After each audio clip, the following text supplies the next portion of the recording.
Biodata Tom Liwafa yang janji tanggung kesejahteraan anak Vanessa Angel punya bisnis di Sidoarjo. Berikut profil dan biodata Tom Liwafa yang berjanji akan menanggung kesejahteraan anak Vanessa Angel dan Bibi Ardiansyah Galaski.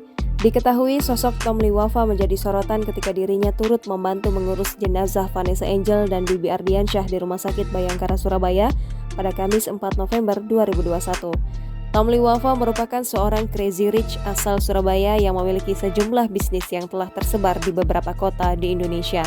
Paling baru, Tom Liwafa bersama sang istri Deli Wafa membuka usaha tas wanita di Sidoarjo.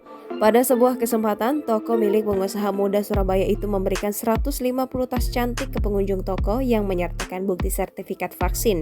Tak hanya membagikan tas cantik ke pengunjung yang sudah divaksin, Tom Liwafa yang merupakan pengusaha juga nekat membuka 2 cabang sekaligus di tengah pandemi. Tujuannya agar tetap bisa menyerap tenaga kerja dan memfasilitas ratusan UMKM di Surabaya, Gresik, dan Sidoarjo. Ia mengaku meski jumlah pengunjung ke toko menurun dampak PPKM, namun penjualan online meningkat drastis. Produk yang dijual Deli Wafa sendiri hampir 90% merupakan hasil UMKM dari Jawa Timur. Dengan membuka cabang baru, UMKM ini bisa tetap berproduksi dan membangkitkan perekonomian Indonesia. Jangan lupa subscribe, share, komen, dan like ya!